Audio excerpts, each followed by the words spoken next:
بما اننا لسه مكملين في سلسلة حلاوة المولد، وانا كنت وعدتكم ان انا هعمل معاكم اكتر من وصفة من علبة حلاوة المولد. النهاردة هعمل معاكم النوجة بكل سهولة، يعني بكوباية ونص من السكر بس هنعمل كل الكمية دي.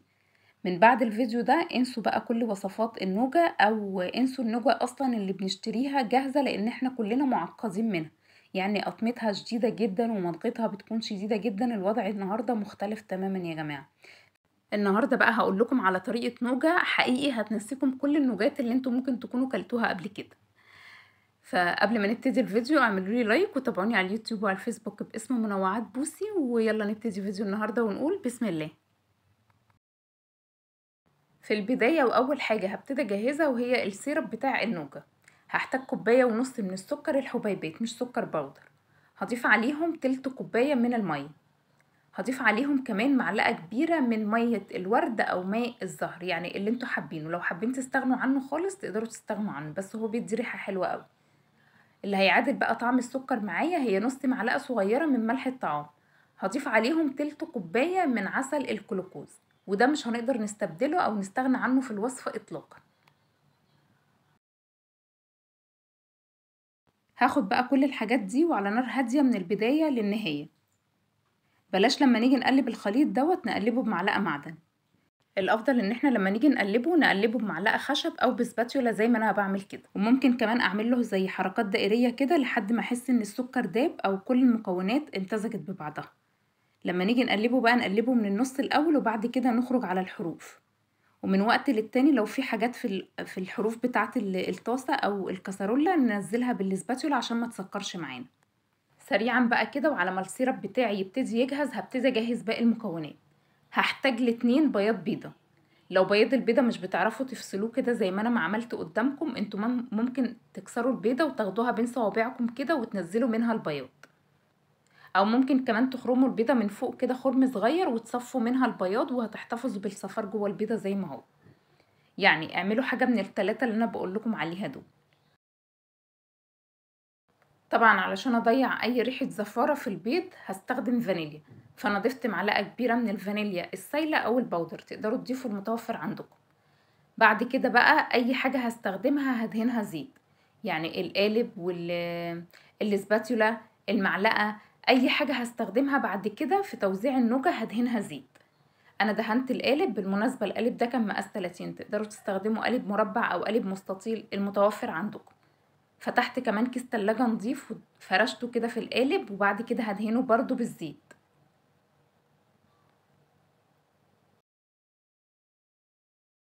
علشان اجهز المارنج بتاعي هاخد بياض البيضة اللي احنا اخدناه وعليه الفانيليا في العجان. طبعا تقدروا تعتبروا ان العجان ده هو المضرب الكهربائي لو مش متوفر عندكم عجان. وقت خفق المارنج ده هياخد معايا مثلا حوالي 5 دقايق ولا حاجة. المهم ان احنا ما نوقفش العجان او المضرب الكهربائي غير لما نوصل للمرحلة اللي انتوا شايفينها دي. لما نرفع المضرب لفوق كده هتلاقوه بيقطع معانا.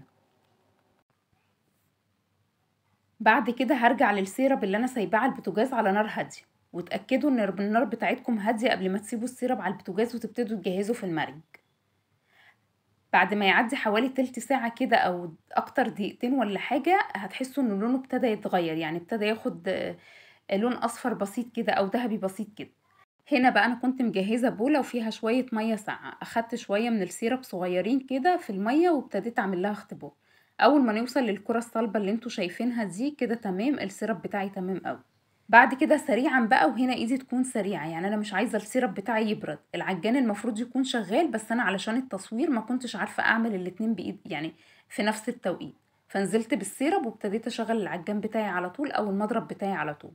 المفروض بقى ان احنا نبقى نازلين بالسيرب يعني خيط رفيع كده، والعجان يكون شغال او المضرب الكهربائي يكون شغال. طبعا انتوا ايديكم هتكون فاضية، مش هتكونوا بتصوروا ولا حاجة، فالموضوع هيكون اسهل بالنسبة لكم.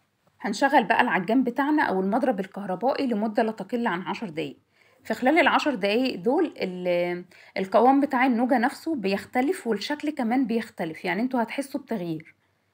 فما تستعجلوش، يعني استنوا عليها شوية كده وابتدوا اختبروها. انا هوريكم ازاي. يعني هنا بعد ما عدى مثلا حوالي 7 دقايق ولا حاجة كان القوام اختلف، وانا كنت متخيلة ان هو خلاص كده. لكن لأ، لمّا نيجي بقى نرفع المضرب كده وناخد شوية منه، هتحسّوا إن هو في خيط سميك نازل منها وفي نفس الوقت بتتقطع، يعني بعد ما بينزل منها الخيط السميك ده هي تقيلة وكل حاجة، بس بتتقطع منّي وفي نفس الوقت في شريط نازل منها.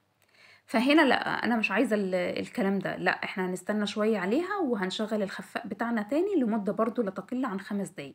الtotal كلّه أخد معايا حوالي 12 دقيقة. لمّا أشغّل العجّان بتاعي برضه في المرحلة التانية هاحس إن في اختلاف في قوام النوجة نفسها أو في قوام الخليط بتاع النوجة، هتحسّوا إن هو فَرَد مننا كده في العجّان أو في البولة مش بيتلَم، يعني مش بيتلَم في المضرب نفسه. لمّا آجي بقى أرفع المضرب هتحسّوا إن هو شابك في بعضه أو عجينة مطاطية تقيلة جدًا، مش بتتقطع وفي نفس الوقت ما فيش شريط بينزل منها، يعني مش بتنزل بخيوط كده زي الأول، شايفين عاملة إزاي؟ هنا كده أنا وصلت للمرحلة المطلوبة. هارجع للبولة بتاعتي وهاضيف فيها سوداني من تحت، يعني طبقة سوداني كده من تحت، وبعد كده هابتدي أنزل بخليط النوجة. هنا بقى لازم وضروري جدًا إيدي تكون سريعة، لو استنيت على النوجة وهي في البولة بتاعة العجان أو الخفاق بتاعي هتبرد وهتتماسك مش هنعرف بعد كده نتعامل معاها. هي تقيلة ومتماسكة بس إلى حدٍ ما عارفين نتعامل معاها. هاخد بقى خليط النوجة بتاعتي دي وهابتدي أفردها بشويش كده بحيث إن طبقة السوداني اللي تحت ما تتلمش مني. أنتم ممكن طبعًا ما ترشوش سوداني من تحت وممكن تضيفوا السوداني مع الخليط وهو في الخفاق، بس أنا كنت حابة إن يبقى في طبقة من تحت كده وطبقة من فوق. ممكن بقى هنا بإيدي وأدهنها زيت وأسوي السطح بتاع النوجة وأسويها في الصينية، أو ممكن زي ما أنا ما عملت كده بالسكرابر أو بالspatula برضه ندهنها زيت ونبتدي نساوي السطح بتاع النوجة.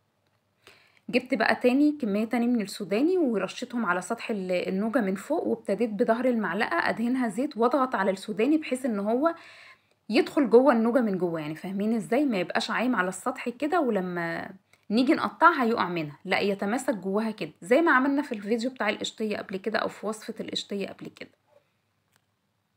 هارجع تاني بقى بضهر المعلقة أساوي السطح، يعني يكون السوداني بسوى النوجة، ما يبقاش السوداني عالي شوية عن النوجة عشان ما يقعش منها.